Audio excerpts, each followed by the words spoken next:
Hi, welcome to the small shed. This week I'm making a start on catching up on what's been going on in here over the last few months. See you in a minute.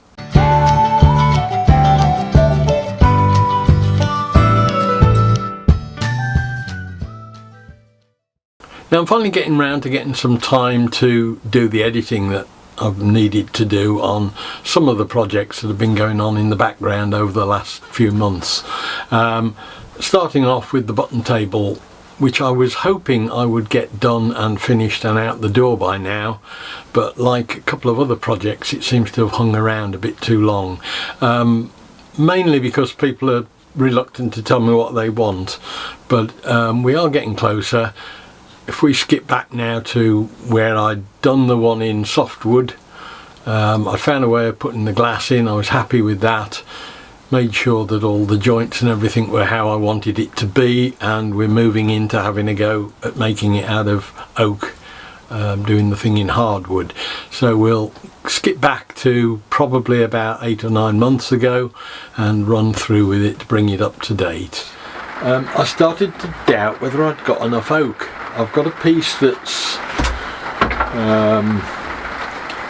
well, it's got a lump cut out of it, but it's essentially 330mm by 140 or 1400, sorry. Now that would get me just the two sides and the two ends of the top,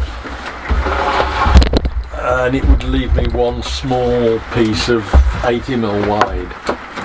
I've got one other piece of oak, which is that one, and I had thought that I would be able to get the legs out of that one by getting a pair of legs out of a piece like that. But that will only leave me enough. There's only enough in that to get me 3 legs, and I thought I might just scrape the 3rd leg in the piece that's left from that one. So I'd have enough for the top and the legs, but I wouldn't have enough for the rails. And I was starting to bother a bit in that this is not the best. There's a piece nailed onto the side here that's got to be taken off, and I don't know how well it will come up if it's planed up. There's a mark of sapwood, I think, in there, which might look a bit odd. So I was getting a little bit sort of bothered by that, but then, as luck would have it, one of our shedders wandered in to the shed on Monday, the day after the lady had been and had a look round. Tuesday, sorry, the day after the lady had been in and looked round, and he said, I've got a car full of wood, and it was all varnished like this, and he said, I'm not sure what it is, but I think it might be oak. I looked at it and thought it might be pine, but when we got down to it we found it was oak. And there is some absolutely gorgeous stuff in here. I mean, there are pieces like that, which is one single piece, which you'd probably be hard pushed to find nowadays, 300 wide, and of course it's very stable because it's been around for at least 100 years, because it's come out of a 100-year-old building.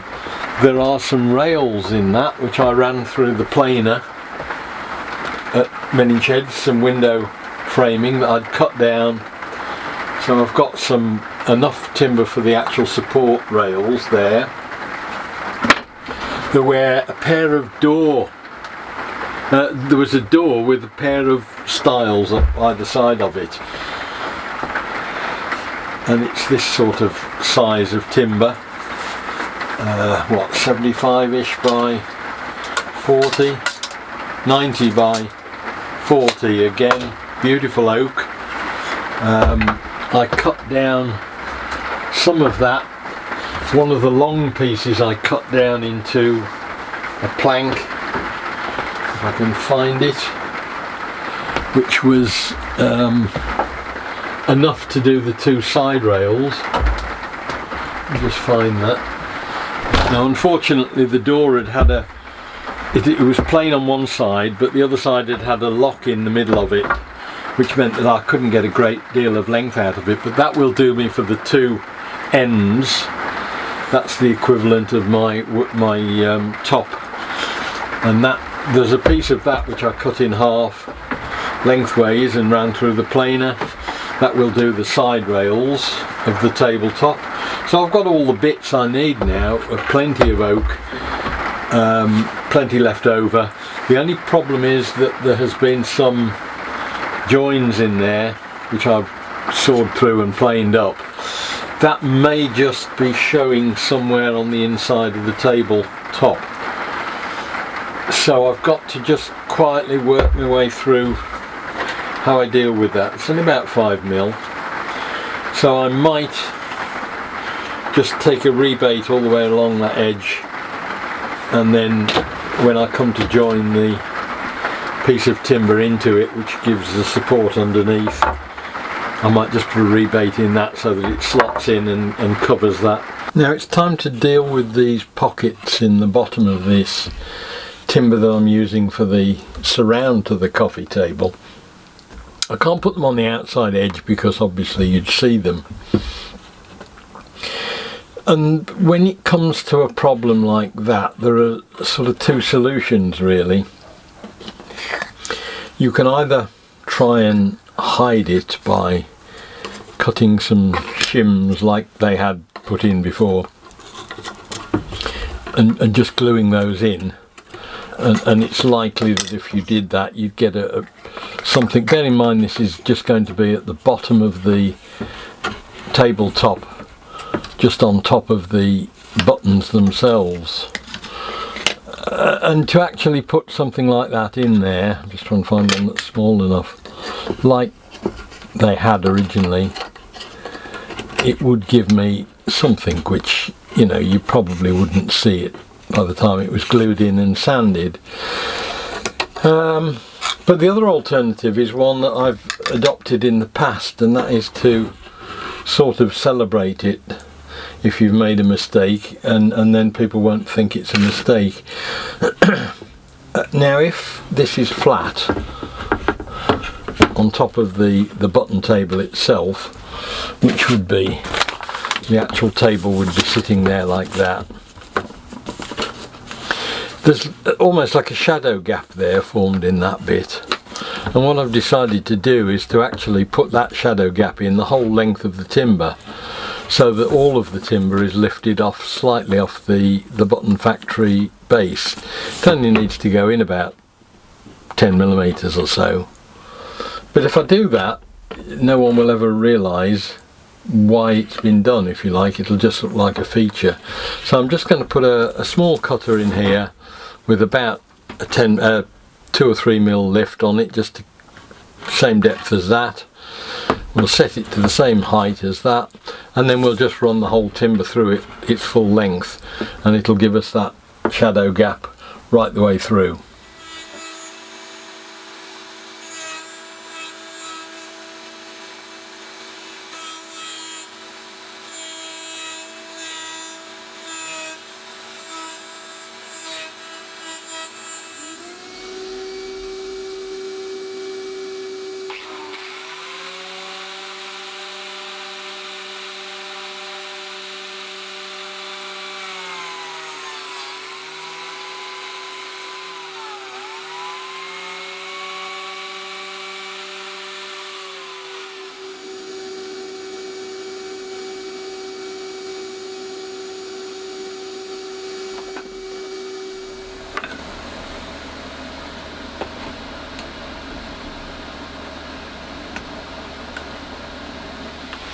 So that's another first for me, using the biscuit jointer.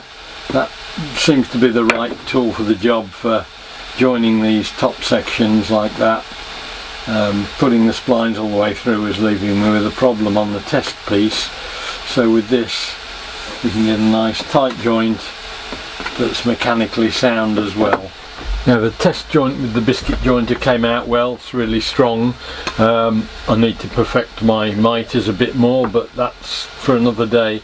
But I've just used the offcut that I've got there I've just printed it up with a little thing for this exhibition that we've got taking the table to, that basically says that this is a test piece, the softwood one, and that it will be being made out of this reclaimed oak. And I've just done a little logo of Menin Sheds and the Button Factory on it, so that can give us a bit of publicity, as well as seeing that that's the sort of look that we'll get on the finished job, we hope. Just had a morning at Menin Sheds, and I've managed to get those two scabby bits of oak into two very nice pieces. I've got the best out of them I can in terms of size, so I'm just going to mark those out now the same way I did before with the legs, but this time I've got the luxury of the leg being a bit longer, and in fact the leg part slightly wider, so hopefully we can get 4 legs out of these 2 pieces, and then I'll have to rely on something else to make the smaller pieces, but they won't need to be anything like as big as they were before, because this is quite a thick piece of timber. This is 40mm instead of 20, so I can come in a lot deeper on that. So we'll get those marked up. I've also done the side rails from those other pieces that have had all the varnish taken off the sides, and again got some quite nice pieces of oak. I'll do that with a plane or sand later on when we come to do the actual rails themselves, but that gives me the dimensions I need for the depth that the top has got to come into to make it work, because I'm making it slightly bigger than it was before.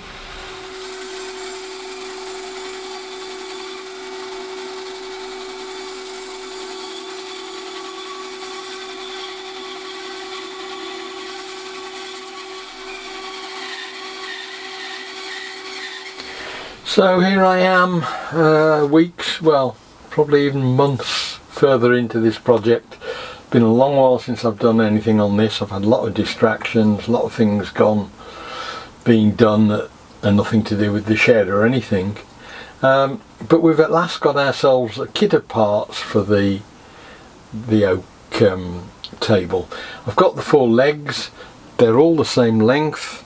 They do produce something which, if attached together, I think is going to be the same length and will sit nicely on the floor without rocking. The sides are all machined up ready to take the side rails that have got to be cut to length now, and I've got the inner supports that I had before that run between these two.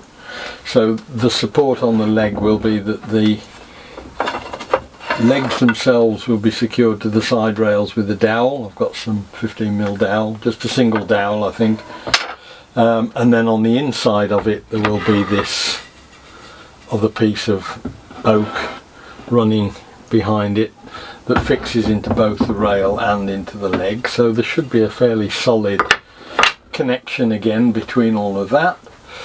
So that's all done. Those are all cut to length exactly, so I can start and assemble those.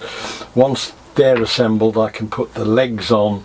Once the legs are on I can then just chop these to exact length.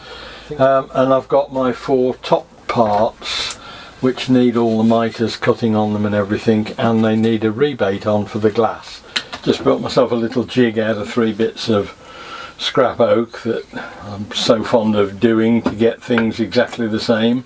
That's got a front face and a top face on it, which references the hole I've got to drill to both the leg and ultimately to the side pieces that'll be doweling into it. So I'm just going to use that now to drill all the holes out everywhere. They'll all be in the same place. I'm going to have to turn myself some doweling up, something I hadn't really thought about too much. These are bars that came from a child's cot that are in beech, and I was going to use those for the dowels, and I measured them and they were 15mm and that was fine. When I came to put the dowel into the hole, it was very, very loose and I couldn't quite understand it. And then I clocked what it was. It's all to do with the aesthetics of the thing. When you look at something that's straight, parallel lines like that, it appears that it's going in the middle. And this is something I think the Romans discovered. If you look at any of the columns on things, or the Greeks, I can't remember which, that you'll find that their columns are all slightly belly shaped. And this is the same. The middle part is actually slightly over 15 mil, and the other end is less than.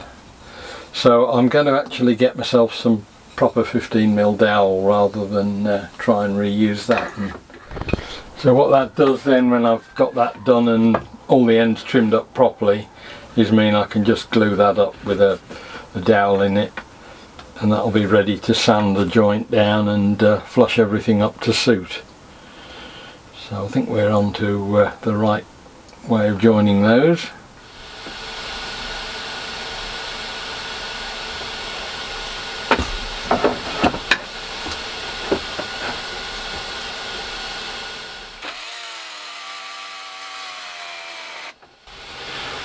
Right, that's got the 4 legs secured to the frame, so all I've got to do now is carefully trim to length, and I have got a little bit of spare, but I can just trim these pieces to length, and then they'll drop into the gaps, I hope, and we can get the whole thing secured with the dowels screwed in from the back, and sand it all to finish, because in 1 or 2 places we're a millimetre or 2 shy here or there on one side or the other, so we can just blend it all in with the sander.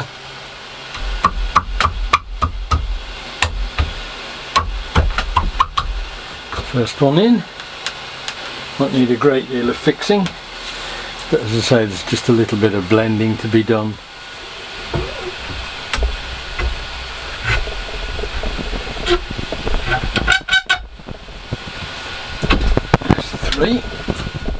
So here we are with the second table, which is now nearly finished. I've got to do the top, but we need to get, I've left it loose because we've got to do the engraving on that yet, so there's no sanding or anything being done on that. But as you can see, it's slightly taller than the other one, as was requested, and I do like working with the oak because you get much better joints in the timber. It's much cleaner and easier to get a decent finish on it. So that's where we are with the table at the moment. I had a meeting with the lady that's commissioned it about a week and a half ago, with a lot of ideas on what I was going to do with regards to the laser etching, the engraving all the way around the edge of the table, because that's really the only big thing that's got to be done. Subsequent to that video, I have glued the top up so that the frame of the top is ready to go now, and I've got to order the glass for that. But I'm just waiting now for some artwork from her for some of the shapes of the buttons that we're going to engrave in the top, and I'd made some suggestions on what we do about putting some images on there, and she's coming back to move the artwork on those. So once again, I'm sort of a bit in limbo at the moment, and we're right in the middle of about to move the Men in Sheds shed this weekend, so it'll be a week or 2 until we get to finish that off, but I think there'll probably be another video in a few weeks time that'll hopefully finish it off and get it into the library in Bromsgrove. So I hope the video was of interest. Look forward to seeing you next time. We'll be doing something different. See you then. Bye.